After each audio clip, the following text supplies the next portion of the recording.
Built by technicians for technicians.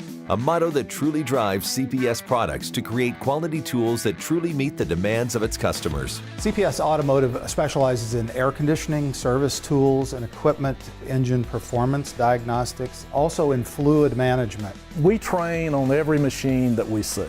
We go out and we want that customer to make money on the first job that he does. Its customers know when they're using CPS, they've got the right tool for any job.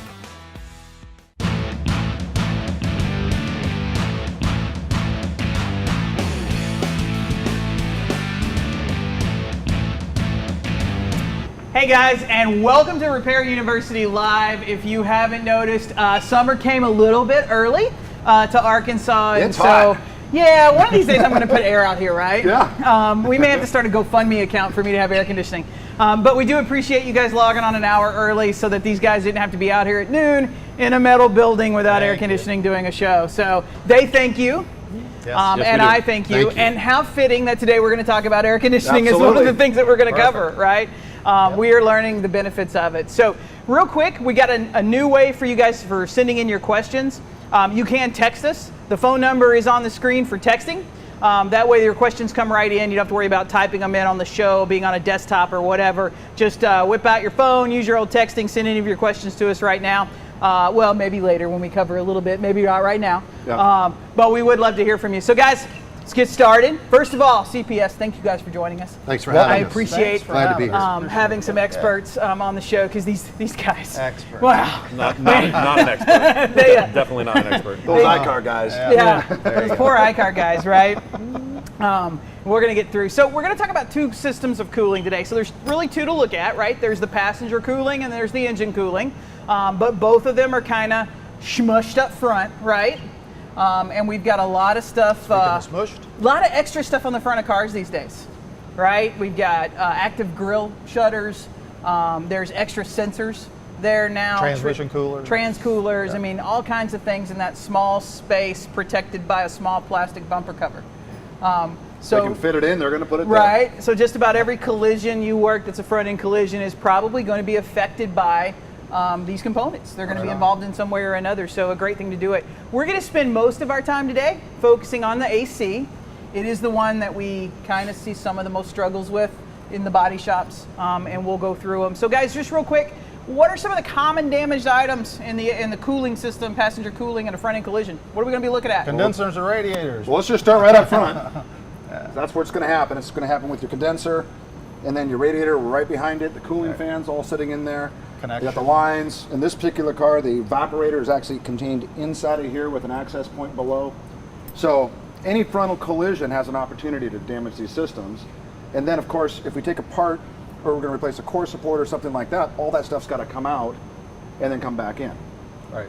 So all that stuff applies. Now, lines, right? Are they necessarily straightenable? No. Right, so it's a different material. It's not something that we're going to pull and straighten, and because and we're holding pressure in those lines, right? Not to go crazy with a line, but it's right here.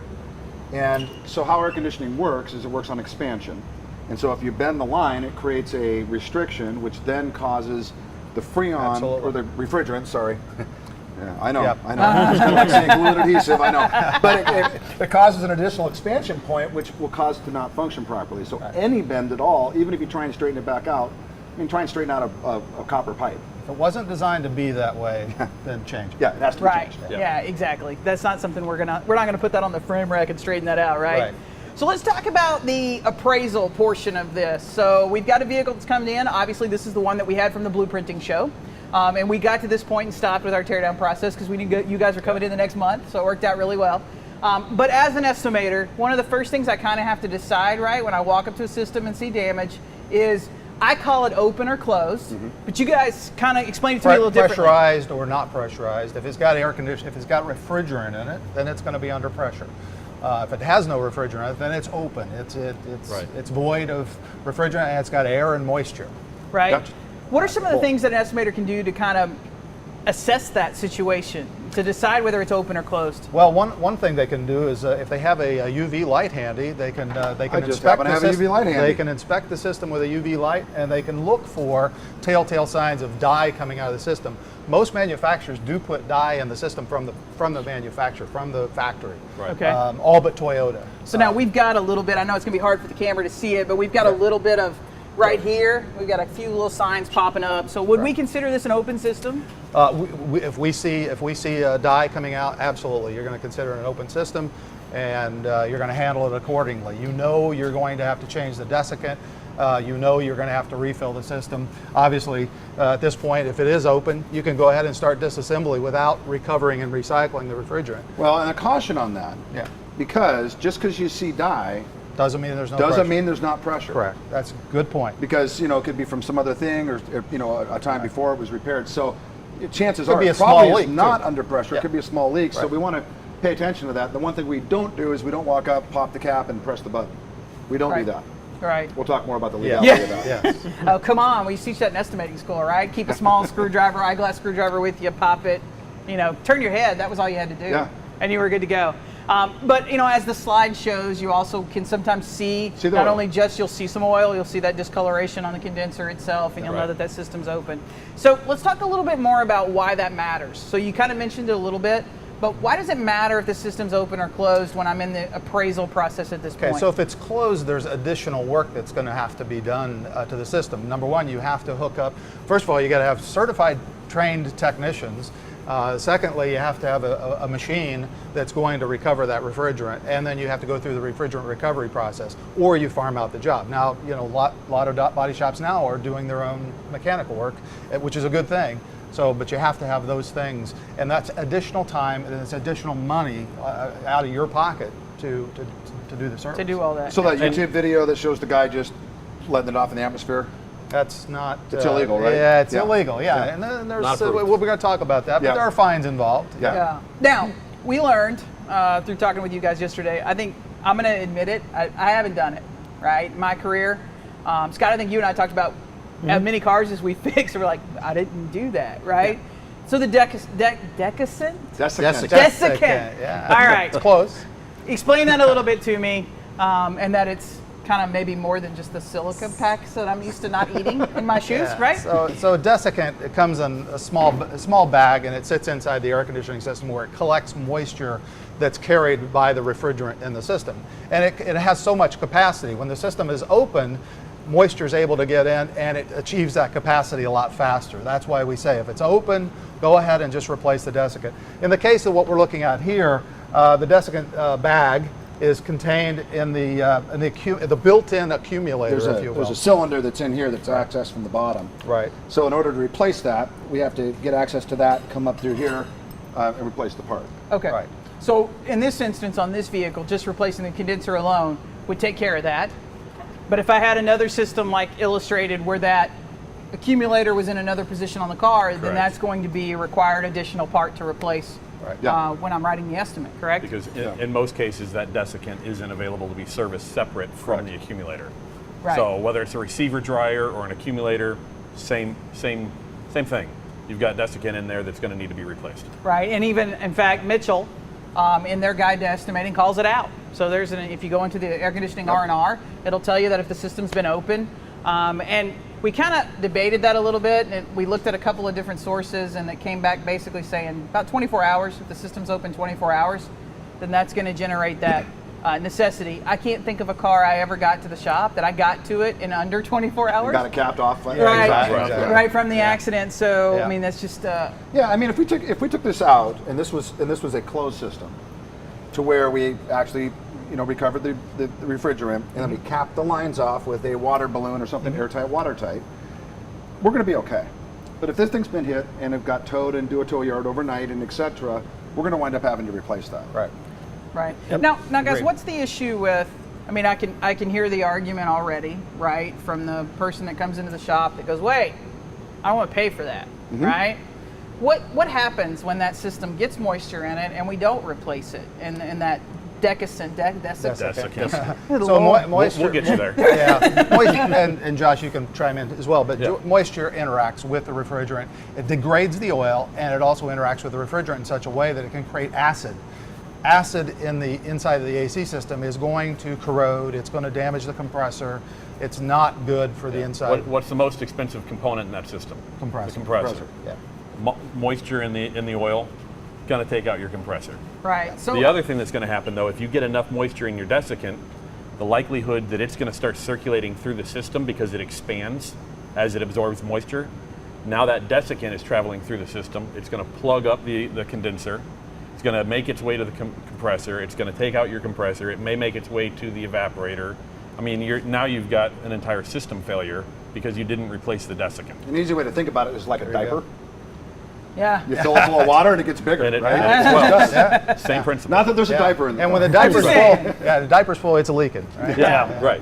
So really, I mean, it speeds up the wear and tear on our customer. I mean, how many of us, let's go back to our tech days, had a customer that comes in, maybe we fix the car, maybe first of winter, summer comes along, they come in, the car's not working, they tell us it's the compressor, and we go, hey, we didn't work on the compressor, right? Right. I mean, I think I've had probably 3 or 4 of those conversations just as an adjuster, right? The customer calls back, and I maybe didn't think that through. I might have owed some claims there that I weren't thinking of. And here's what's typical in the real world is, okay, so it's winter, you recharge the air conditioner, the thing works through about June or July, but now that you're using it every day, like in Arkansas right now, you would be, and now if we had it, we'd be using it. Oh, yeah. and over time, it stops working. So then they bring it back to you, and the first thing most shops do is they hook the machine up, they recover it, they recycle it, and they recharge it, and it works. And then 6 months later, it stops working again. That's that accumulator receiver dryer is saturated. Yeah. Well, and I think that's one of the things that a lot of technicians misunderstand is that you just pull a vacuum, get the moisture out of it that way, but if that desiccant is overfilled, it can't pull all that moisture out. Yep. Right. So that's where you get that recurring problem. Right. So I've been a tech for 30 years, and all I got to do is do an extra 20 minutes on the vac. That doesn't do it, Scott? No, it doesn't quite cut it. God, all of my 30-year hacks aren't working anymore. No. Right? Well, now that Operative word there is hack. I'm going to make that my middle name. I need to get some hack shirts made. Kristen Hack Felder. There you go. I like that. Supporting hackers everywhere. All right, so I've identified my system open or closed. From there, I've probably, as an estimator, identified additional components maybe that will be required to be replaced as part of this repair. But now I got to identify the material. So what am I working with here? And guys, that's where CPS really comes in handy for me because you have a lot of options besides labels for me. Well, there's two primary refrigerants in our car park today. R134A, which has been there since 1994, and now we have R1234YF coming in since 2013, and it will be in every car in the United States by 2021. So get ready for it. It's really coming. It's not a short-term refrigerant. It's really, you're going to deal with it, and you're going to see them pretty quickly if you're not already seeing them today. So you can see the label for YF is unique. It's different according to the SAE J639 standard. It has to have certain warnings, etc. It is a mildly flammable refrigerant. It is very expensive, and it requires more time to do the service. Not just the recovery recycling, but also the charging. Just count on an extra 15 minutes to put refrigerant in the system because of the process you have to go through. The other thing you think about is if the evaporator is damaged in the accident, the evaporator has to meet a current SAE standard. Because it's a mildly flammable refrigerant, we don't want that flammable refrigerant getting loose in the passenger compartment for obvious reasons. So no smoking when you're working with the system either? Probably not a good idea. Got it. No welding next to it? But that's true around cars anyway. I mean, we do work around gas, right? Yeah. I mean, now, but the other thing is, though, just because the label says 1234YF or 134A, that doesn't mean that's necessarily, because a lot of people will grab the adapter and they'll put whatever's in there to make it work. Now, if there's something in there that's not that, and we put it into the machine, that's going to be a problem. That'll be a problem. Yeah, cross-contamination is a problem. So what do we do? So, very good question. So, as part of the SAE anticipated this, as well as the EPA, because cross-contamination is illegal per their law. So what they did is said, okay, so the new standard is there has to be a refrigerant identifier built into the equipment when you buy it today. So when you're hooking up a car today, the first thing it's going to do is it's going to identify that refrigerant and tell you whether it's 100% R134A, 100% YF, and if it is something different. Or something different. If it's something different, it won't allow the machine to go forward. It will not recover, and you will avoid the cross-contamination issue. Now, one of the things I like about you guys, and the reason you're here, is that you actually have a lot of solutions when it comes to those tools, right? So I have a lot of shops now going, oh my God, I got to buy a whole other machine, but you guys make a machine that'll really do both for me, is that right? Hey, how about that? Yeah, it's our FX3030, and yes, it does R134A and R1234YF, and the switch time is very minimal. It's 10 minutes to go from one gas to the other. So for shops looking to just have one machine do it all, that's the perfect solution. So let's say I've identified my material, and we're still estimators. So I want to make sure everybody's really clear. We're still in the estimating stage. No technician has touched the car yet. We're into identifying. If we did have to hook up, obviously, I got to have a tech for that. But how many pounds of refrigerant would the average sedan or vehicle hold? So nowadays it's getting smaller as we go forward, but it's anywhere between 11 ounces and 2 pounds, which was So well, if you actually look at the label that we just showed on the screen, it's 1 pound. 1 pound. There you go. And then what is that? So the new YF, what does that cost me per pound? It's anywhere from $80 to $110, depending on where you buy it. So I'm potentially recharging a system right now as an estimator. I'm looking at per pound at $200 of material, extra line item added to the estimate. Absolutely. And if it was 134A, what would that be? $3 a pound. $3 a pound. Yeah. Wow. So if you miss that one, no big deal. But if you miss $80 a pound, you're eating it. Yeah. Now, what cars are we seeing the YF on right now? So Fiat, Chrysler, since 2013, they've been going. Ford is now about 50%. General Motors will be 100% by the end of this year. Jaguar, Land Rover. I mean, across the board, the Japanese companies are moving in that direction as well. And these are the cars our audience is fixing right now. Right, exactly. These cars are in those shops right now. Right. Yep. So from a machine standpoint, what's updated or changed on the machines? Let's say I've got a system I've been having in my shop for 10 years, and I've been doing 134A for the last 10 years. Is that machine still good? Sure, absolutely, and it can still do R134A, but then that YF system rolls in, and now you're, okay, what am I going to do now? Now you need another system. Right, so if I'm definitely looking at blueprinting, I know I have to have these tools in my blueprinting bay, not just in my mechanic bay, then your solution with a dual system is really the way to go. One-stop shop in one machine. Yeah. I kind of like it too. Yeah. So let's say I open the hood and it's had a core support replaced in the hood and they didn't put the labels and stuff back on. How would I know as an estimator or a technician whether it's 134A or 12 or 1234YF? Okay, so through refrigerant identification, but you can also look it up. But I'm estimating, right? So you can look it up. There's systems that you can go in, type in the year, make, model, and it'll pull up what kind of refrigerant. That's back to the research. The VIN, we're writing the estimate. Do a little research. Yeah.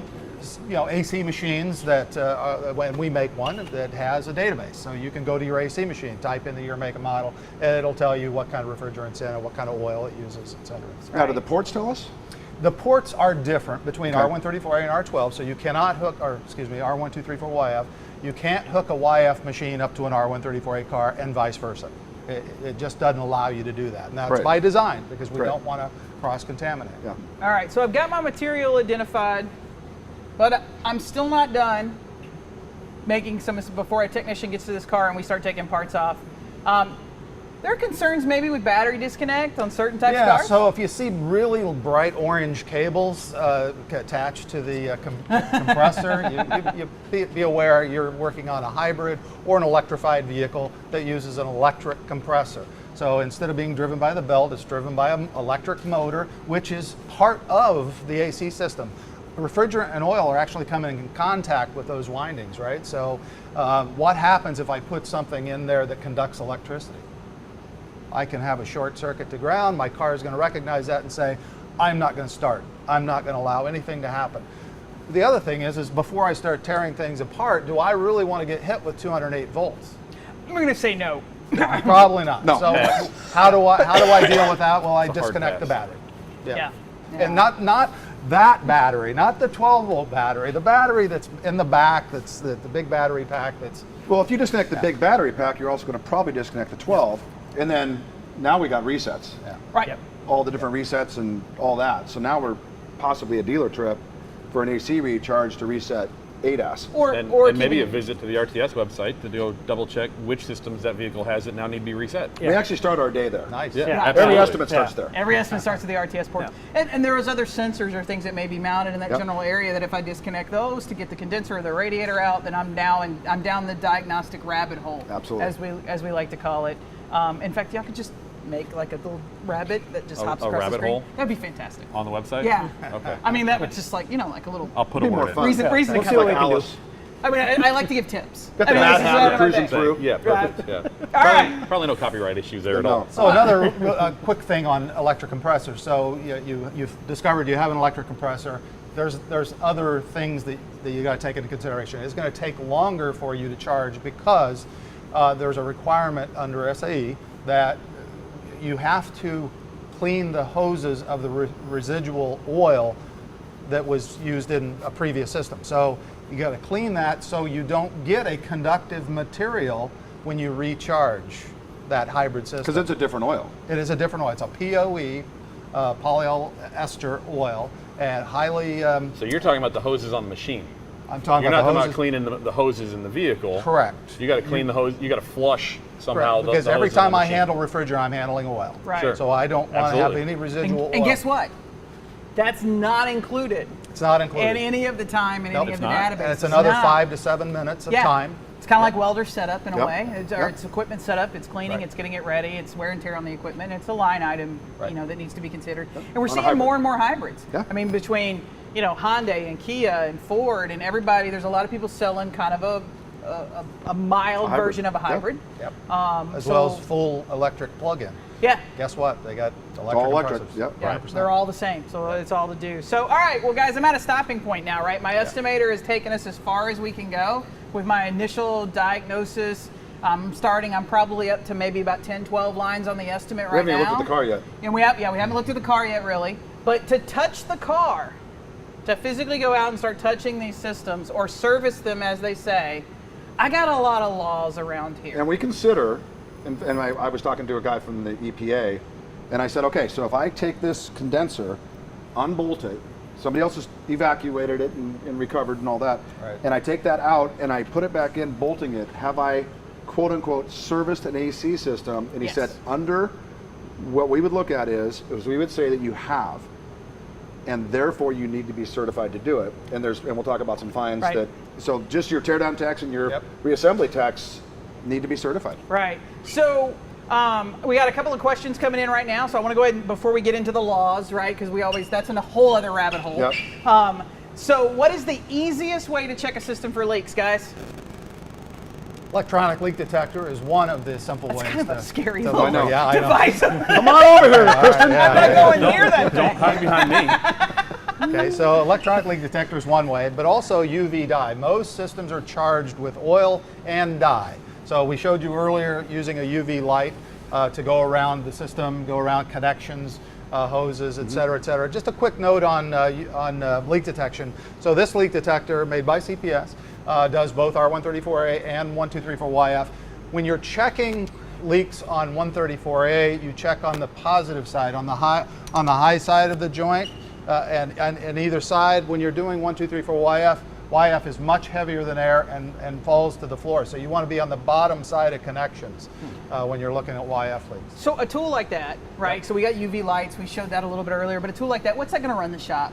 Couple roughly? $100. Couple $100. Yep. And available through a distributor. Yep, Okay. absolutely. And the light, it's different than the curing lights that are being used Correct. in the industry. It's a It's a different wavelength. Different wavelength. 400. Yeah, I gotta say, so- because when you guys said we are going to do UV testing, I jumped up and went, "Oh, I got my Tommy guns!" Yeah. Right, and it was like a completely Now, different way. I've got a light for different that, wavelength. but maybe not. Yeah. Right. So you got to make sure you have the right light. And another thing to do for leaks with that, and that's why the electronic leak detector versus the UV is much more effective, is you can actually put it down through the vents. Correct. And detect it where it's leaking out of the evaporator. Yeah. Okay, so another way to look for evaporator leaks is run the air conditioning system, Yeah. and as it's dripping, Yeah. if there is dye, so you have dye in the system. If Yeah. there's dye in the system, you may be able to pick up UV traces of dye in the water that's dripping out of the box. Oh, on the box, yeah. Yeah, so below, you can say, oh yeah, I got evaporator. And use your leak detector at the drain for the case.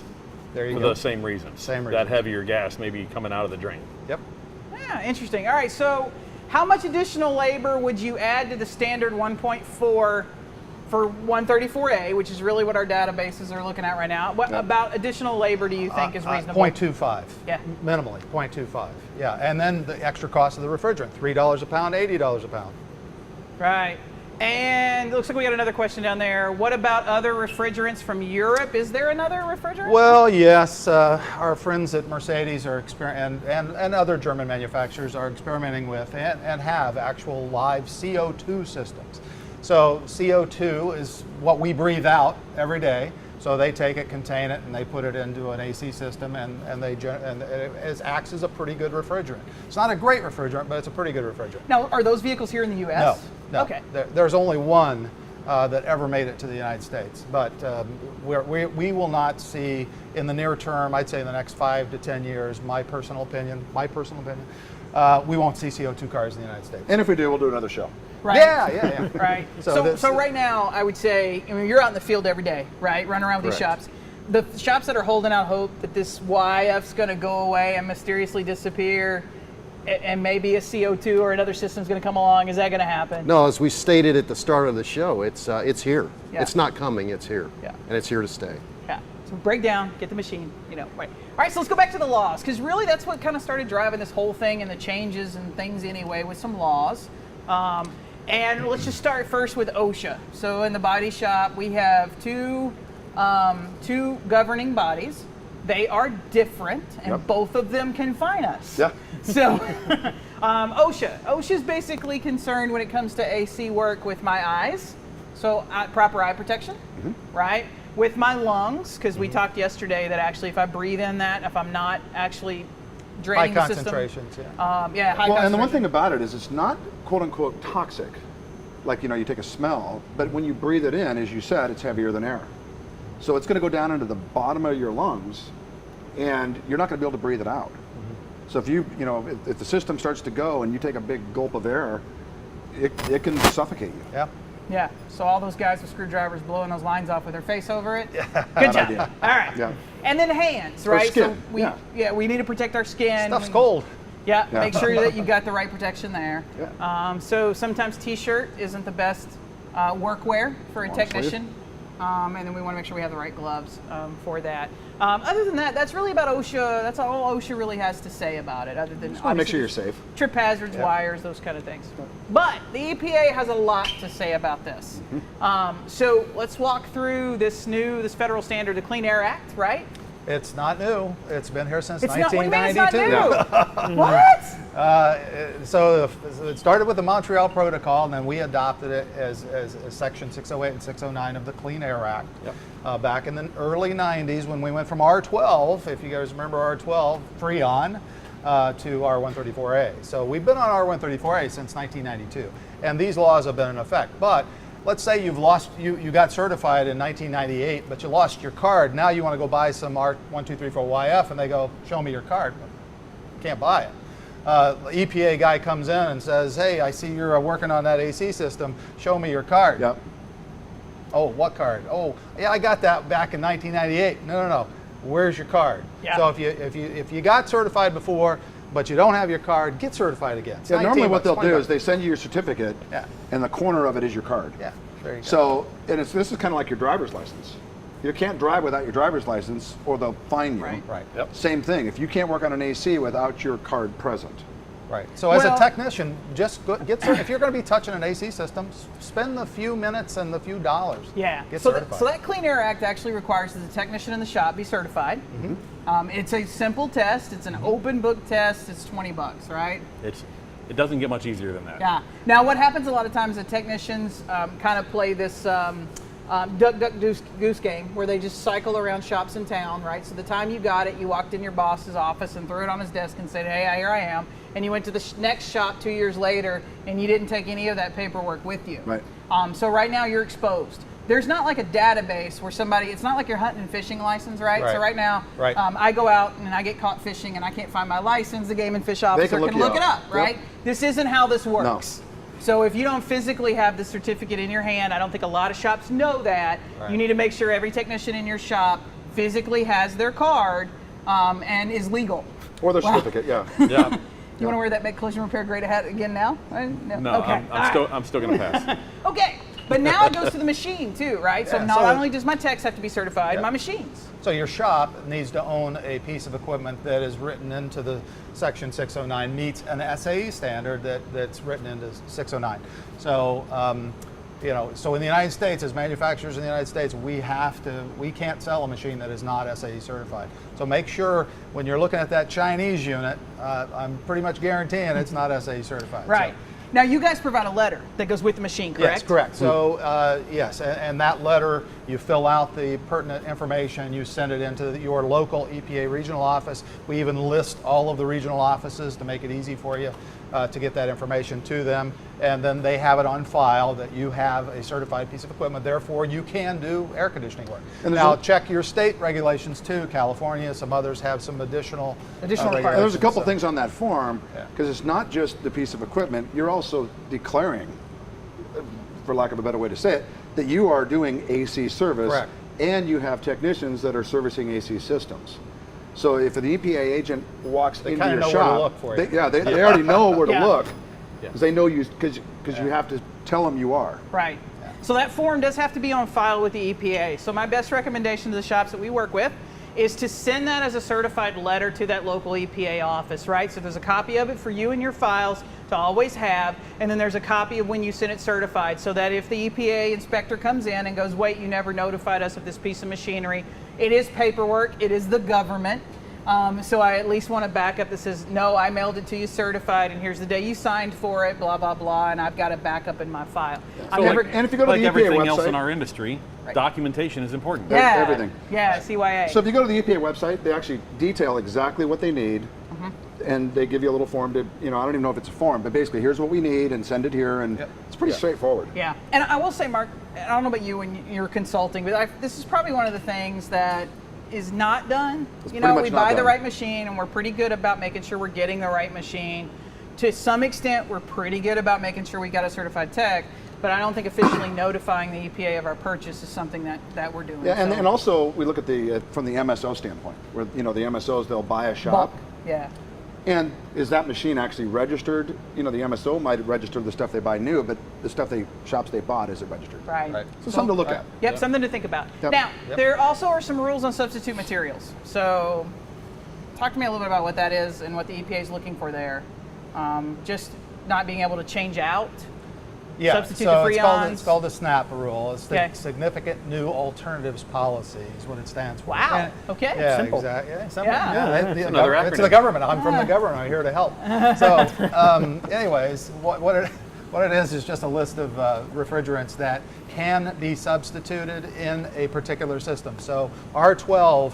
It started with R12, so they listed all the substitutes that you can use in an R12 system.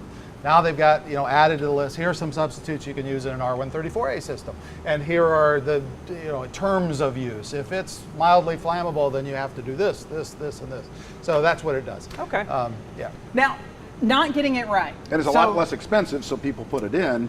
So that's why we want to identify before we There pull you out go. our machine. Right. So, if I don't have my certified techs, if I don't notify the EPA of my machine, possible daily fine of what, Mark? $37,500. In fact, when you asked me that yesterday, I said 10 grand. Yeah. Because that's what it was, and I looked it up. I went, oh my gosh, inflation. Yeah. Yeah. And that's per day. technician per day. Per tech, per day. Not per shop, per day. Yep. Per tech, Per day. Per day. Now, we've discovered that if I touch the system, if I'm R&Ing a radiator, a condenser, sorry. Yep. If I'm R&Ing a condenser, if I'm touching a line, if I'm going to hook up the machine, I have got to have that certification. I got to have that card on me. So that means if I'm in a lean process style environment, that's just my mechanic, right? That's going to be my teardown tech. That's going to be my techs. That's going to be my reassembly tech. Yeah, but it's also anybody that's going to be pulling a dash out. It's going to be anybody that's touching a refrigerant line, Right. You know, et cetera. You know, like in Denver, it was, I don't know, probably 8 or 10 years ago, an EPA agent walked in, and this is what they said. You know, he walked in as a customer going, I don't know about my AC. And what happened was the shop took a screwdriver, poked it, and went, psh, guy pulled out his ticket book. And then the guy started giving him a bad time. He says, well, let's walk into your shop. And they're like, oh, well, that guy's doing an AC. Where's his card? And then the guy kept on giving him a bad time. He goes, let's pull some closed files. Oh, I mean, this is like, you know, where do we go? Yeah, there's another rabbit hole, right? Yeah. Oh, for sure. But it definitely isn't just something that you want to have the mechanic in your shop have. It's not just something that the guy that you think is going to be hooking up the machine needs to have. a record. Realistically, Everybody. I would have every tech in the shop, and to some extent, if I'm going to have estimators touch things, I might even get my estimators. There's 2 ways to get it, right? At least. At least, right? Every shop that's watching this and every person that's watching this could be certified about 2 hours from now. Yeah, You end know, of it's the going day. to blow up the website at ASE and Max, but Right. they can Hey, be I'd certified. like that. Yeah. That would make me happy, right? So you can go to It's a the good problem ASE to have. website. It's approximately $20. It's an open book test. You take the test, you get certified. Print off your You certificate. print your certificate right then and there, fold it up, put it in your toolbox, Good to go. staple it next to your desk, do whatever you got. But we can also get to that on the Max website, right? Same thing. I think they're $19. So, you know, if you want to save $1, Either right? way.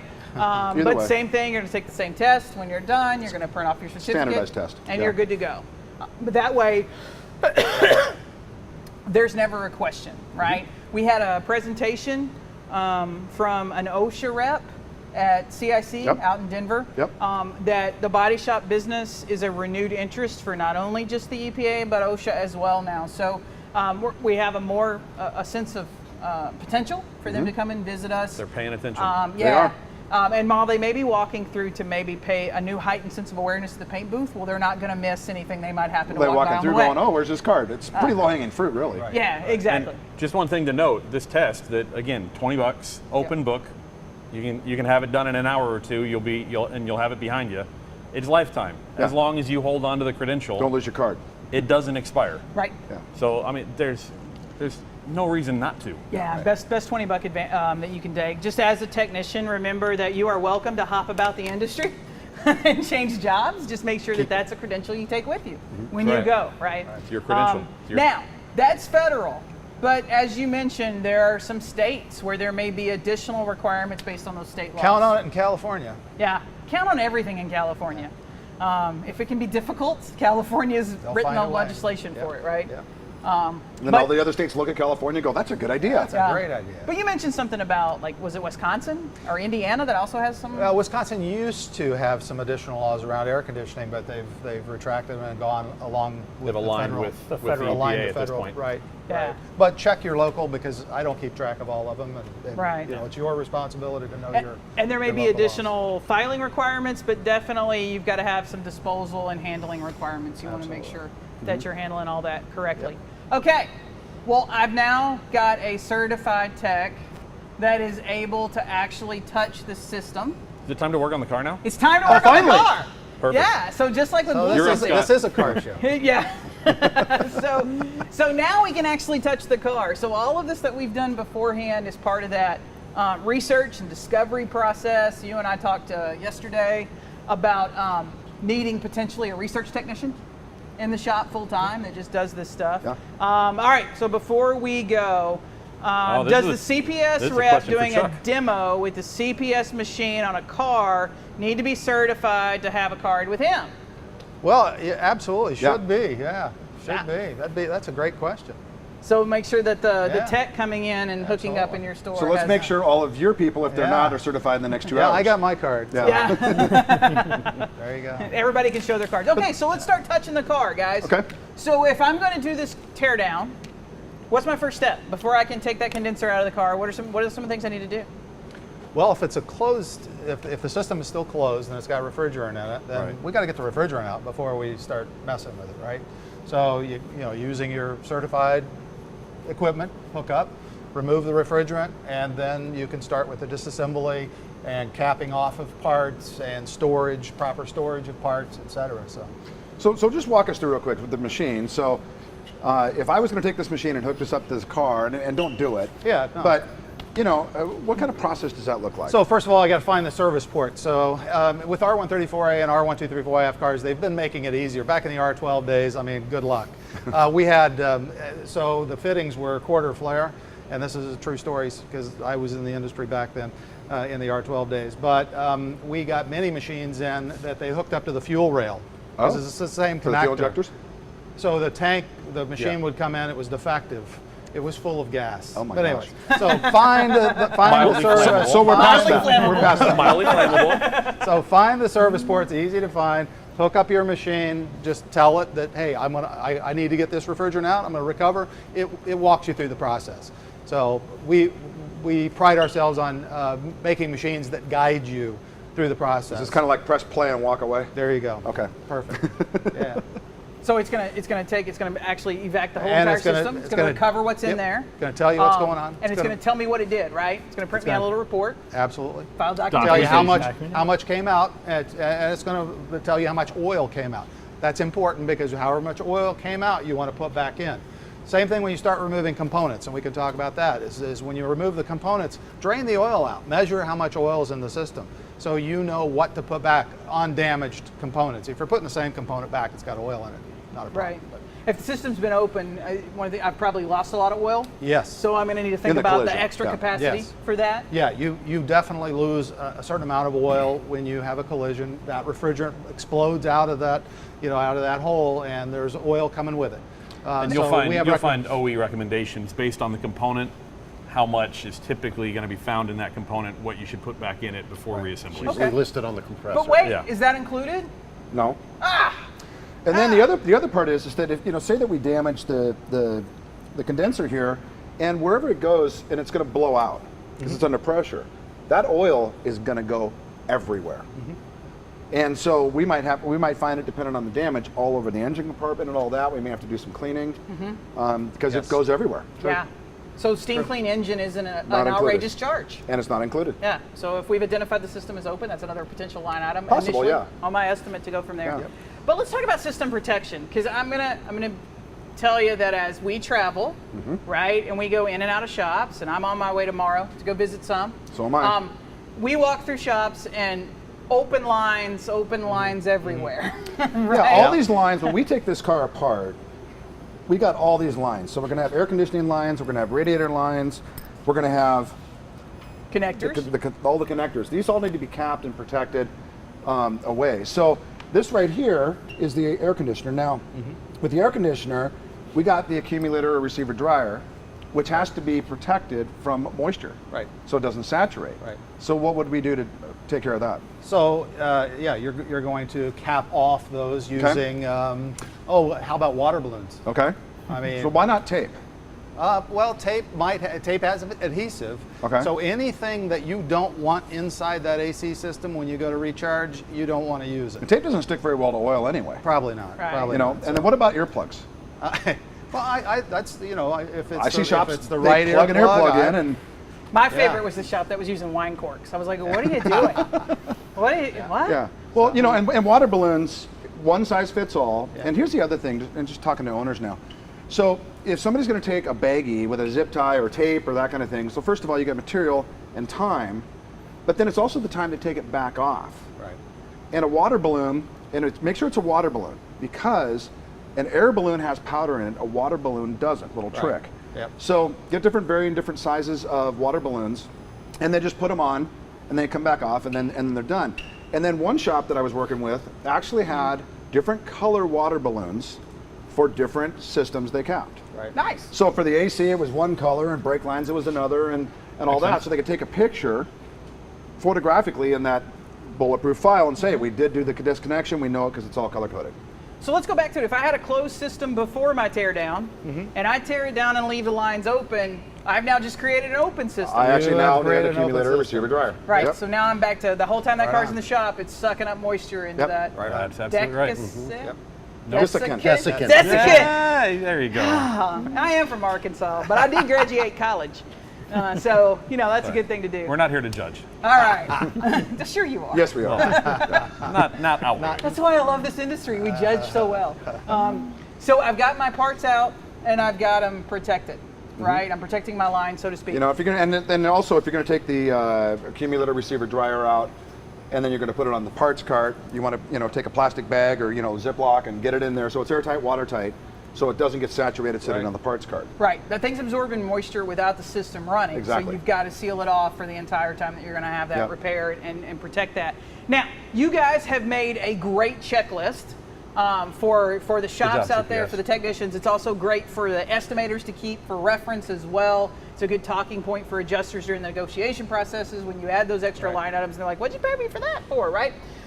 Now, this form, you can see it on the screen there, go through the checklist that they have, will be available for download when the show posts up to YouTube.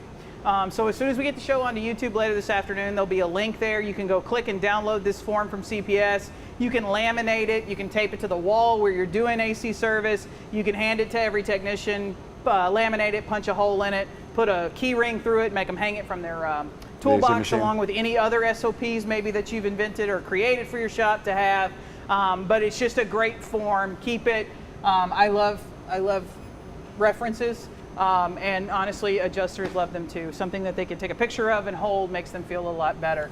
There you go. And then, Mark, we talked a little bit about part storage. We're going to Yep. put those parts on the rack. We're going to seal them up, and we're going to send them off with Yeah. everything else. And then right? also we talked about bent lines earlier, in the collision, but now that we're storing lines, those can bend as well if you start putting parts and stuff on top of them. So we want to protect them so they don't bend, because if they bend, you've got to replace them. You're not Right. straightening them. So you shouldn't Right. fold them in half to store them in a No. smaller space. Yeah, let me roll this up. Yeah.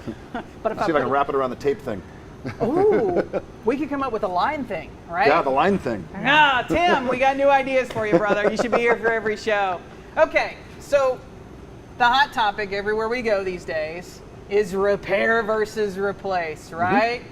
So, what can I or can't I repair in an AC system? Because I used to go out on hailstorms and every car, 0.5 cone fence. Yeah, I kind of follow the rule that I said earlier. If it wasn't designed that way, if you look at this condenser, it wasn't designed that way. So I think I better replace that. There's no way I'm going to repair that. And if a tube is bent, absolutely anything that restricts the Any flow, restriction any restriction is there, but we can comb the fins. Potential. Yeah, you can. Yeah, You can actually yeah, comb yeah, the fins and make them look a Yeah. little better. Now the concern though in repairing is after people comb the fins, they say, okay, now it kind of looks a little bad. I'm going to paint it. So they walk over to their toolbox and they grab their rattle can of black paint or whatever, and they start shooting paint on there. Now here's the problem. This is a heat exchanger. Right. And if we put a coating on it, it may not exchange heat the way it's supposed to. And you So we got to reduce be the careful cooling with that. capacity, right. And we, in just a moment, we're going to talk about aftermarket parts in the same vein. Yeah. You and I are going to talk about that. We're going to Yeah. let everybody else Yep. out of that discussion. So fins maybe, but Yeah. if I've got any indentations, any abnormalities within the tubes, I'm going to buy that condenser, Yep. right? Yep. Any damage, any breaks along the sides to wherever any of the storage containers or that dryer on there. Now, if we have one of these and the structure shifted and the mounting tab or something's a little bit bent, or maybe it's plastic, we can repair a small little break. Those kinds of repairs are fine, generally speaking. But when we start getting into the actual system, it's a pressurized system. Other than like comb and fins, we pretty much aren't doing anything. Yeah, this thing isn't just statically holding fluid. There's a lot of Right. pressure running through there, Yep. right? Yep. So we want to be careful. Now, Mark, you and I are going to have a conversation because we're going to let Okay. some people off the hook on this. Yep.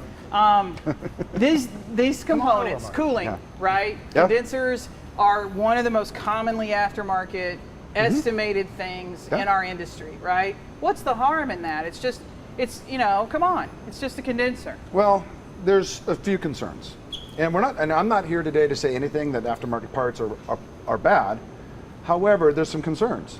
Like when we start looking at these different parts, there's a certain amount of rows, a certain amount of spacing, a certain amount of material, And some of the aftermarket stuff that I've seen where the factory one's not painted and the aftermarket one is.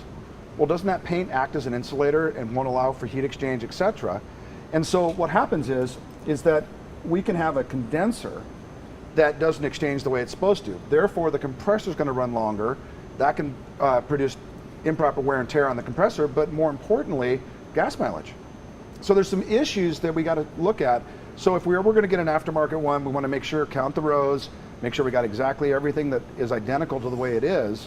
And same thing with the radiator, which we're going to talk about. Right. So those are concerns. Yeah, so here's the thing to think about is that I can hear many people now going, but wait, there's a law that says it can't void a warranty, blah, blah, blah. And you're correct. There is a law that says that I can't void the warranty on the car because you've installed an aftermarket condenser. So the cooling system itself may technically stay under warranty, but if the aftermarket part is the cause of the system failure, then that is not a warrantable loss to the machine. Plus, I don't want to do anything to the car that's going to cause my customer to lose life expectancy on other parts of the vehicle. So right now, I would really love air in this building, and I bet our customers driving around right now would really love air in their cars. So just some things to think about. The part may be fine. It might be fine. But you're definitely going to want to get it in You and have to look inspect at it and look at it. Right. And as an appraiser, I want to put the best product possible on my customer's car. I'm not just looking to get out cheaply. And so if it's not the same, well, then it's just not the same. It's not the same. Yep. And we're going to move on from that. So let's talk about the estimating. So obviously, I always tell everybody to refer to the DEG. Danny does a fantastic job of answering any questions. But when it comes to estimating AC systems, there are a few additional line items that I'm going to have on this. So in addition to replacing the condenser, Right. So recovery, that initial hookup and recovery, when it comes in and it's in my blueprinting bay, not included. Right? Evac and recharge. And not every car needs it. Because if Right. it comes in not full, that's why it's not included, because they can't have it blanket for everything. Right. Evac and recharge is technically not included, even though the estimating systems have an ability for you to click an extra line that says evac recharge 1.4.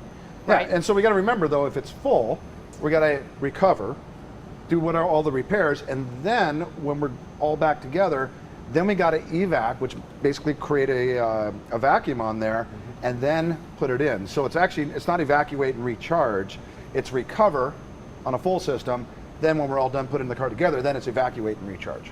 Right. So we've got additional charge there. If you are using the 1.4 or whatever your estimating system is standard with, that's good. But just keep in mind that there's not included there.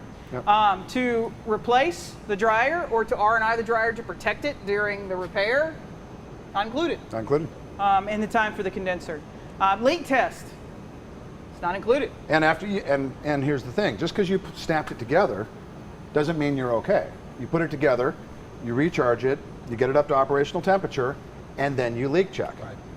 So that's labor and time. Yeah. Materials. So none of the materials I'm using are included in any of those fees. So I've got an additional line item for my refrigerant, and I've got additional line items for the oil that I'm going to be using. And one thing about it, the oil is hazardous waste. Yes. And you can't just dump it in your thinner barrel. It's a separate hazardous waste stream that has to be gotten rid of. Right. So if you take a car, it's got a few ounces that's going on, that's comes out in the bottle. You can tell how much it is, and then figure out what your waste stream is. That might be an additional charge too. Right, and it's not just one line hazardous waste $10. Right. Doesn't catch it all there. Different waste stream. I can line item out those hazardous waste fees. Protection of the system. So covering, sealing, labeling, any of that, not covered. That has to be done, right? Yep, not included. Not included. You said not covered. Oh, that's my insurance day. That's not covered, Mark. I'm not paying for that. You're the only one asking for that. Yeah, I got it. Yeah. I got a bag of balloons. Cleanup. So we talked about when the system. When the oil blows off. Yeah. You may have to do some Steam cleanup. clean. Yeah. Wipe down. You got some cleaning that you've got to do to that, and that's not included either. Yeah. That's also not part of my 4 car washes during the repair process. So if you've watched our other estimating videos, there's 4 times in the cycle of repair that I'm going to wash the car. This is not an included operation in any of those washes. So it's definitely an additional And it's on a fee. case-by-case basis, because not every car is going to need that. Right? No. Yeah. But if I come in and I do my UV test or I see it and I know it's there, well, I got to clean it up. I can't give that mess back to the customer, right? Yeah, and it doesn't show up on the camera, but if we actually took the UV light and put it, there's a little bit of where some of the freons come out of here. or not Freon, sorry, refrigerant, that's actually right there with the dye. You're gonna have me. I'm gonna learn to say my desiccant. gosh, and he's That's gonna it, learn to right? say refrigerant. Oh my God! So I'm gonna learn to say you got the desiccant, and you're recovery gonna learn to say evacuation. refrigerant. I got it, iCar's yeah. here to train, and we got you saying desiccant. Look, I can make an iCar testimonial video now. I didn't know how to say it before the show, but thanks to iCar, No, I can do. now. You're just going to say it's that stuff that says "do not eat" Yeah, on the little packet when you buy a Silica. camera. mildly flammable. Or Yeah. mildly flammable. Do not eat. Yeah, all the Tide Pods. Don't eat it. Don't Yeah. eat it. Yeah, don't eat Looks those like rock either. salt though. Kind of does. Yeah, just saying. All right, anyway, okay. All right, so Looks like that stuff you can put on top of a bagel. Squirrel. Yeah. a bagel. Bagel. This is why you Squirrel. come to the live show for the Yeah. fun that we have, right? Number 7, please. You guys have no idea. That's It's an inside joke, just in case. All right, anybody's guys. asking. All So right, I have just threw we out another one. successfully covered air conditioning, condensers, Well, AC? but here's the thing: we could talk for the next 48 Oh, yeah. hours on it, but for the purpose of can. this show, Well, that's kind of what we yeah, wanted to I communicate. did want to mention one more thing, and that Yeah, is go for it. refrigerant oil. We just mentioned it as a disposable, but there is a difference between oils used in R1234YF vehicles and R134A vehicles. Please do not use your R134A oil that you've been using for the last 10 years in a YF vehicle. The YF vehicle won't last long if you put that oil back in the system. So you have to use an oil that's compatible with R1234YF in the system. And CPS actually came out with a single oil for both R1234YF and 134A. So it's backward compatible. So you only need one What oil. about hybrid? Because that's a different oil too. And hybrids. Very good question. Awesome. So yeah, thanks for being my straight man. But anyway, all good. So And be sure you inject the right amount of oil, what you took out of the system, what you measured coming out of the system, and use if you're refilling the entire system, use the factory oil, whatever the factory called for. If you're doing it as a top off, as to the minimum amount you lost, you'll use this Right. oil. Yeah, That's a one good thing I point. just want to put a clarification in. So a hybrid vehicle takes a different oil. The reason why it takes a different oil is because it doesn't conduct electricity as it goes to the system. If you put the wrong oil into a hybrid system, You can cause a no start. yeah, the car condition. won't start. You're going, wow, all we did was recharge the AC. Car won't start. That happened a lot in the early years of the Prius. Absolutely. We would get calls Yep. from shops going, wait, what's the deal? The car won't start. And then that was what it ended Right. up being. Yeah. So I think a lot of us learned that pain point early on. Well, guys, are we ready to go to engine cooling? Let's talk about cooling. Let's do it. Bam! Here we go. So typical engine cooling system, but there are technically two on the road. What are those two systems? Expansion and overflow. Overflow, however, is the older, I'm going to call it more dated My component of the car 76 part. Suburban has one. Come on. Yeah. Again, more older, right? So it's getting a little long in the tooth. Yeah. And That's that a very system. good Arkansas save. See, I did that for you. Yeah, I pulled proud that of out you. just for you. Yeah, I'm gonna have you eat squirrel for you. Yeah, that's why I later. took tooth. Yeah. And so that the overflow system isn't sealed. The overflow container is just for what comes out of the radiator at the time of expansion. An expansion tank, like what's in this vehicle, Just an expansion tank. so the expansion tank there in the back, is a sealed system all the way through to that tank. So that's actually the pressure cap that's there on that tank. And actually under pressure. Under pressure. So you notice on the radiator here, you can't see it, but there's no cap on the radiator. The cap is here. That's correct. So you just don't want to go just unscrewing that, just. Yeah, no, not when it's under Contents pressure. may Now be the under other pressure. part of it Contents may is be under pressure. because repair versus replace from the estimating aspect becomes a concern there. Because if an overflow bottle or something, no pressure on it, a lot of repair stuff you can do, welding or that kind of thing. But when you're dealing with an expansion tank under pressure, whole different conversation. Yeah. I suddenly have that Queen song in my head. Under pressure. Okay. Yeah. So now you're hearing it too, right? With a little bit of Yeah. vanilla ice mixed in Yeah, there. yeah. Okay. All right. So what are the common components that are damaged in the engine cooling system in a front end collision? Radiator. This is the question and hoses. answer portion Oh, of the yeah. day, boys. Radiator, hoses, fans, those are the big ones. Yeah. Water pump, perhaps, depending on the location of the pump and how much damage was sustained. Water pump Right. may very well be involved. So there's a The lot- fins, and then also a lot of the radiators have a internal transmission cooler as well. So we might have transmission cooling lines going to the radiator. Some are Absolutely. separate, but all things to be considered there. Yeah, I saw a post online the other night from a shop that obviously had done the tear down but not capped anything off and didn't take the battery out. And Oh, yeah. the cleanup tech comes in the next day, tries to start the car and moves it, and transmission fluid blows everywhere. Now, if they had balloons on those, the balloons would have just blown They up. expanded. They would have just expanded with Right. transmission fluid. Or take the battery out. I Yeah. mean, that's you know the one there. Well, on that car, they had do not drive on the windshield, and the guy drove it. So Like, we've It's discovered the it with cleanup. all of our shows last year and this year, Mark, that technicians have an issue with reading. sometimes, yeah. So color You're not coding. going to drive it very far. Yeah. Well, it's just backing it out, yeah. It's Yeah. no big deal. Just turn it on. Right. So there are 4 types of coolant technologies, right? So just like with At least. my AC, I have got to identify first step in estimating, besides I know I'm going to replace that, right? Or I'm just going to R&I it to do a core support or a rail or an apron or whatever. I've got to identify what coolant's in there. But there's more than 4. This is 4 major ones. Well, there's Four 4 major that I'm going to categories. deal with. I think negligence. I think there was 18 10 years ago when I looked at how many different things, variations you could buy. Right. Yeah. But I've got these 4 now. What are the 4? How does the shop know? Is it a sticker identification? Is it the OE procedures defined? Yes, go to the OE documentation, go find out what coolant is installed, and use that coolant.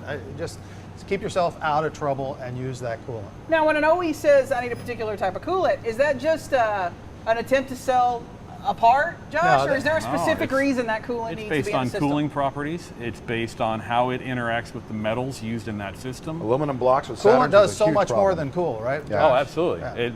There's lubrication that occurs.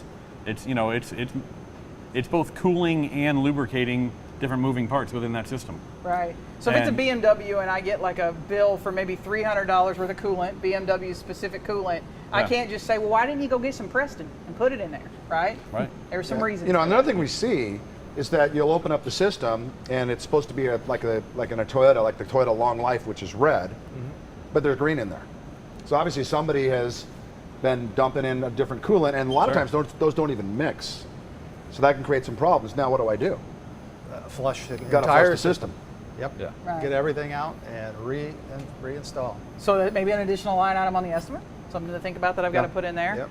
All right, so again, I got some laws to think about here, correct guys? So OSHA is considering, I don't have a lung issue when it comes to coolant, right? But I definitely have an eyes and hands. I definitely have a spill potential with this. Well, because, and heat. Could Yeah. be hot, Yeah. possibly. So I've got some rules there for OSHA to do.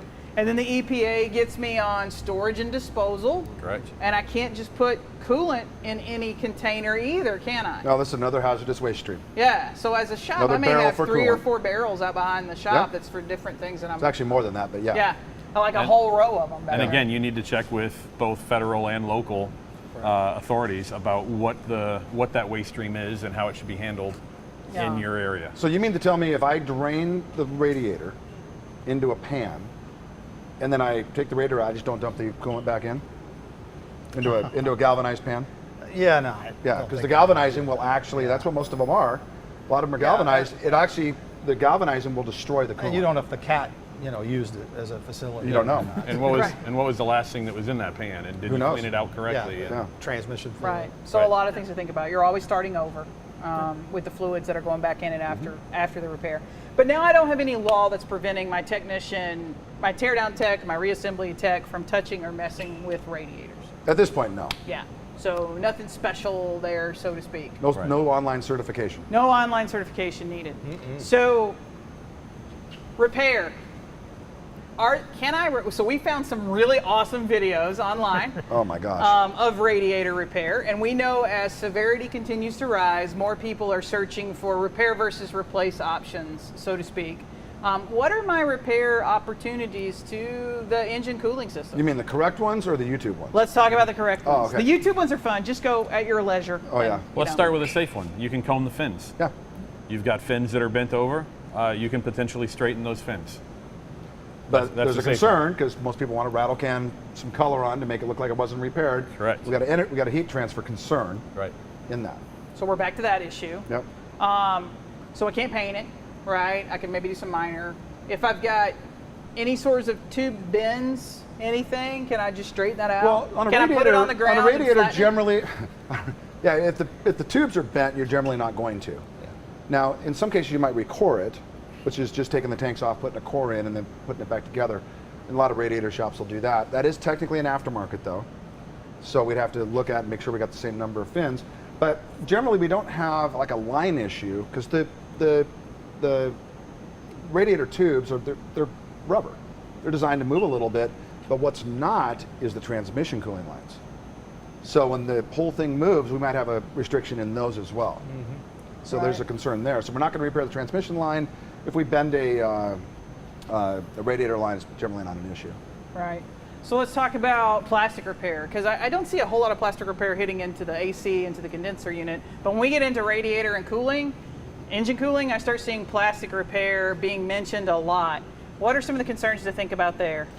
Well, if you're going to repair something that's plastic, and again, if you take a radiator, a little mounting tab or something like that, plastic repair on that is probably not going to be an issue.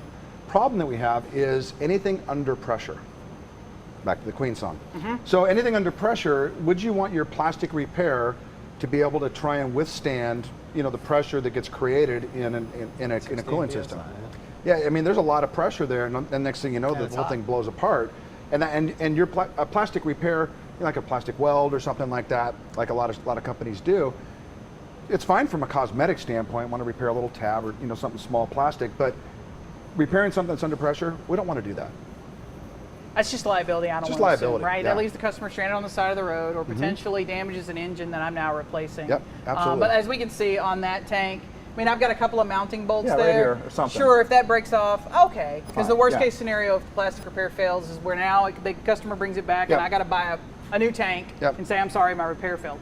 But if I've got a crack in that actual tank, It's on. It's or the over. holding tank on the side of the radiator, or Yep. any of that, that's just It's done. That's just I don't want to bite that bullet. I don't want to have that on my conscience or have that long-term bill for that. There are some great applications of plastic repair. That's not I don't one of think them. we have to go too far and try to repair everything that comes in that's got a piece of plastic. Yeah, on it, right? and you go on YouTube and you see videos of people doing exactly that, but Right. don't do it. Oh yeah. And then keep in mind, for me, I always say keep in mind visibility, right? That car looks a certain way before the accident. Customer deserves for it to have that same aesthetic appearance. If it's something that the customer's never going to see, but in this bottle, I see those mountains. You're going to see it, yeah. Yeah, I mean, just, Well, the do mounting, unto others the mounting as one you on the would have very done unto underside, you. maybe? Yeah. So the repair is over, right? Or I have completed the car. I'm ready to put it back together. What are some considerations for putting a radiator back into a car and getting this thing going? There's a big one with air pockets. You've got a cooling system that needs to be full of nothing but coolant. And any air anywhere in the engine or in that system as an air pocket, if you don't refill it correctly, then you've got air in there, and that air will end up with a hot spot. You can damage the engine very quickly.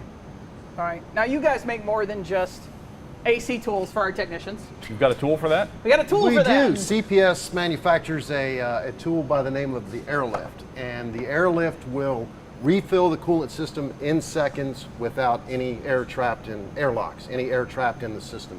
The other function that it'll perform a leak test to make sure that the repair has been completed and there's no leak anywhere in the coolant system prior to refilling it with coolant.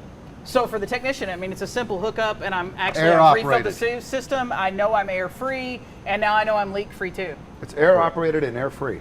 Perfect. There you go. Yeah. There you go. And OEM approved. And OEM approved. You know how I Yeah, feel man, about OEM. I just remember back in the days, I think it was Chrysler, they had the little screw on top of the engine here. So you had to put the car up on jack stands at 20 degrees and run the engine and Yep. unscrew it until water. Remember those days? Exactly. Oh yeah. You know, Well, so this Ford, kind of Ford had those as well. yeah. they're still there. Now, what's a tool like that going to run a tech? A couple $100.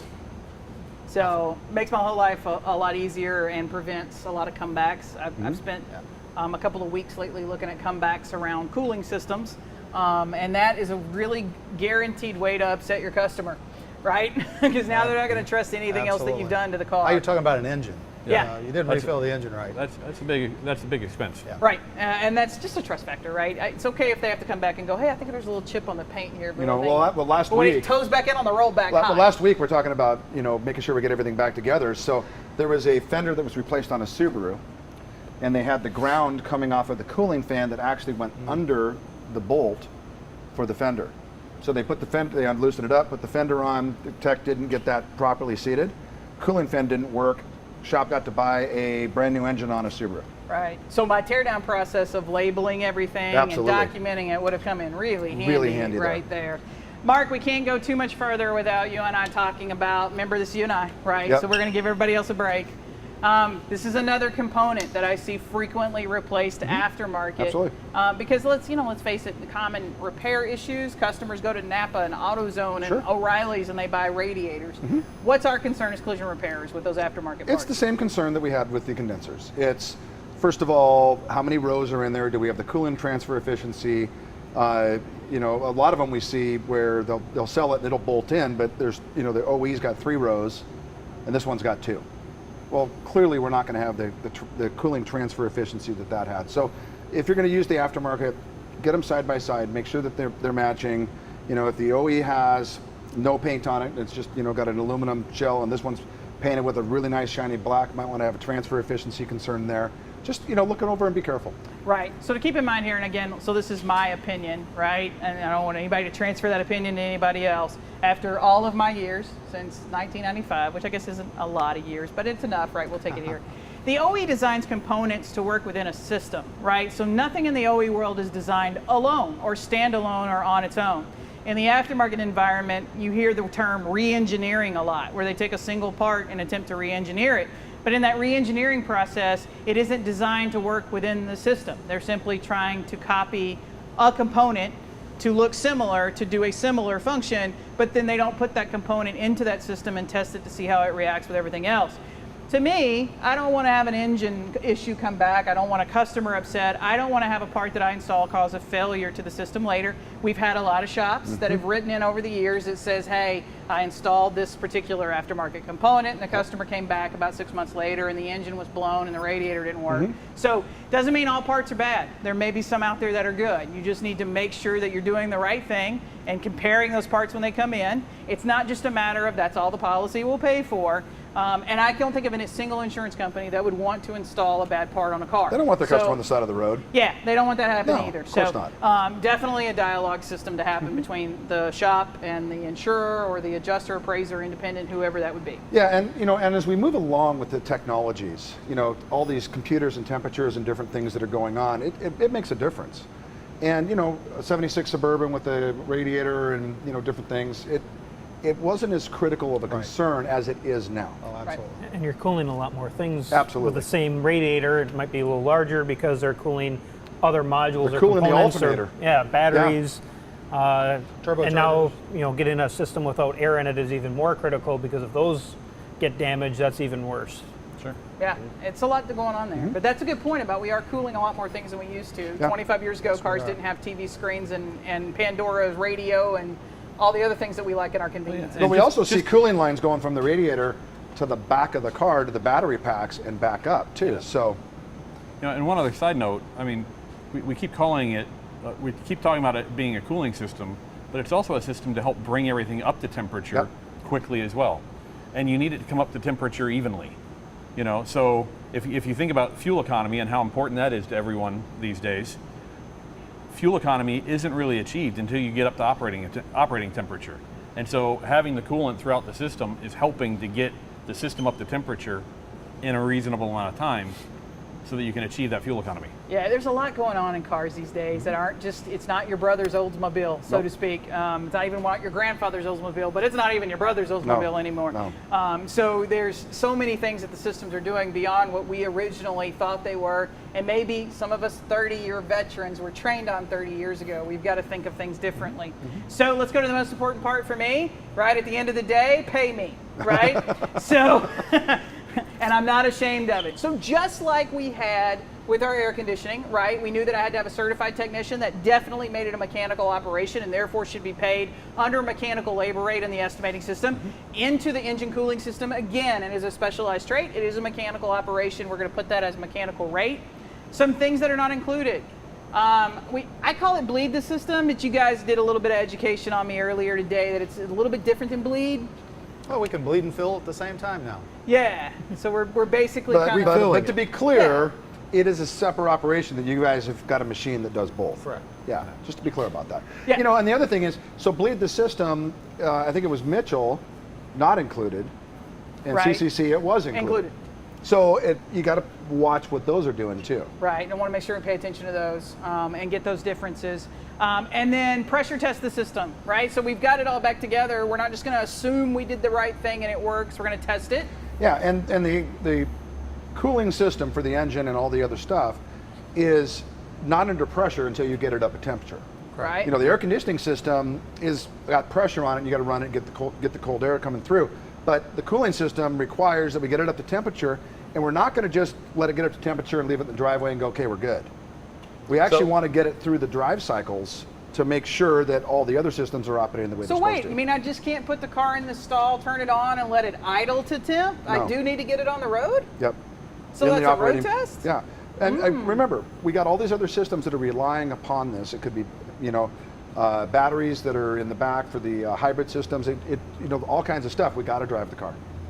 And then I got to check it to see if it threw any codes while I was Absolutely. driving the car, right? Absolutely. So, Pre and post game. so we've got on there test drive to temp. We want to make sure that we drive that point home. I think shops get to worry about driving customers' cars, and they think that they don't want to take that liability on. So a lot of shops pass on road tests, and there's a lot of things, even in ADAS, which I can get on the iCar website, that there are some road tests and I got to get to certain speeds and do some things.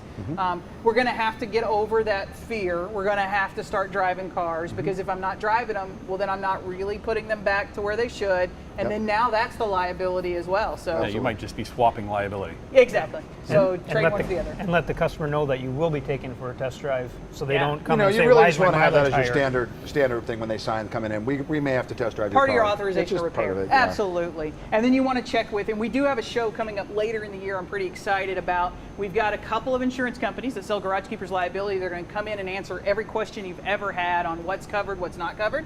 But if you know you're going to start road testing cars, then you probably need to have a talk with your Agent. Your agent. You may need to decide who can and can't do test drives, right? So some guy that's got 27 speeding tickets, who's probably your best painter, because painters have a lot of issues, and I was a painter. So your painter may not be eligible to take a car on a test drive, right? So you're just going to have to figure out who that is in your system. And then we talked about those trans lines, which I think is forgot about. Check and fill. Top off trans. Yeah. Another thing that has to get up to temp. Yeah, to now check. we got to get up there, and the only way you can check the fluid level on a transmission is to get it up to temp. And then some cars don't have dipsticks. Correct. So a whole nother process that we have to research. Right, and as with both, a good time to talk about it, with cooling and with, for AC cooling and with engine cooling, as I'm detaching sensors or going through steps of the repair process, for instance, if it's battery disconnect or whatever, I may have triggered a whole lot of scanning, diagnostic, and calibration requirements that now have to be addressed. Yep. So we definitely, that's that rabbit hole that we start down and we think I'm just It's a taking whole a nother condenser show. out. What the hell could go wrong with that, right? And then Yep. we find 27 things in the OE procedures that I now have to do, including, interesting, an alignment. Yep. So there are a couple of OEs where you start messing with that system. I remember that show. And I'm now aligning, right? Yep. So things that we didn't think about. Guys, what have I not covered? What have we not discussed? No more new questions coming in. Don't get me going, because we could be here So- forever. So We're good. I think we've covered it. We did it good, and we did it right at, I said we were about an hour 20. and our whole knowledge base Hopefully of this everybody was, out there agrees. you know, this was just, to quote Mike Anderson, you don't know what you don't know, and hopefully we brought some things to the forefront here That's that you didn't know Mark. you didn't. You I said know. that first at a Verifax symposium like 10 years ago. I did 15 years ago. Yeah. However, Mike took it and ran with it. So we'll give Mike credit. Okay. Because I stole it too, so it's no big Okay. deal. But at the end of the day, this is just to bring awareness, and this takes research and training and looking at what's really actually going on with the car. Back to research, start at the RTS website, go to the OEM, then we can start to look at the car. Right. I don't think in my entire career, either on both sides of the fence, I've ever met an adjuster that intentionally writes a bad estimate or a technician that intentionally wrongly repairs a car. It is, you just don't know what you don't know. Yeah. You're scooting along day by day. You're continuing to do the same thing you did yesterday, and then the car changes on you. Yep. So that's why every day, we start every day where, Mark? RTS. We start every day on the RTS iCar portal. RTS. Looking for any of those fantastic articles you're writing for me. And you'll notice that Scott's picture is prominently in the lower left-hand corner of there. Yep. And if you do the Ask iCar, you're probably going to talk to Scott. Yeah, or One of his Danielle or people. Susan. Or Danielle or Susan. Yeah. So what you were telling me the other day, so Susan was with me at the WIN conference. Yep. Right, and people were calling in and going, I don't want to talk to you, I want to talk to Susan. Yeah, they said, when's Susan coming back? Where's Well, Susan? Danielle was there too, so Danielle was with me at the WIN conference. They were not too happy that Susan was let out of the building to go to WIN because they wanted her to answer their questions because I was no longer good enough. So. Yeah, well, her and Danielle are like gotten out. my Google of automotive. I don't think there's a question those two girls can't answer. I think, we see Jason a lot. We see a lot more other people from the iCar events, but just a shout out, Danielle and Susan, I don't think the industry functions without you. So I'm probably going to get love you. Yeah, I'll probably get some calls from some of the folks in Chicago going, hey, don't tell them, but yeah, we know that you do all the work. These guys don't, yeah. So we appreciate what you do. CPS, guys, thanks for joining us. Thanks for all the solutions that you guys have for shops. Shops that want to know more about the products that were in the show today and what we talked about, where do they go? CPSproducts.com. Well, that's a good easy. place to start. Yeah, absolutely. And then there are local distributors throughout the United States that kind of service and sell those products for you. Sales reps, yep. Absolutely. Awesome. And I can get all that information on the website as well. Correct. Right, so you can just go to cpsproducts.com, looking for anything that we had in the show today. I'll also get you to a link to whoever the distributor is in your area. Give them a call. If you are considering adding blueprinting and teardown to your facility, well, you're going to need a machine up front, and they make a machine that'll do both systems. So as the industry evolves over the next 10 years, as you have to go from 134A to YF, then you'll have one machine does it all, and it'll save you from having to buy two up there. So we like it a lot. If you have any questions, the texting will shut down after the live show. We will probably check that maybe once a week just to see what's out there. But you can send us questions into the website. You can also put questions and comments onto the YouTube page or on the Facebook below. We will try to get to those as soon as the show is over. We appreciate your time, and we will see you next month on Repair University Live. Thank you.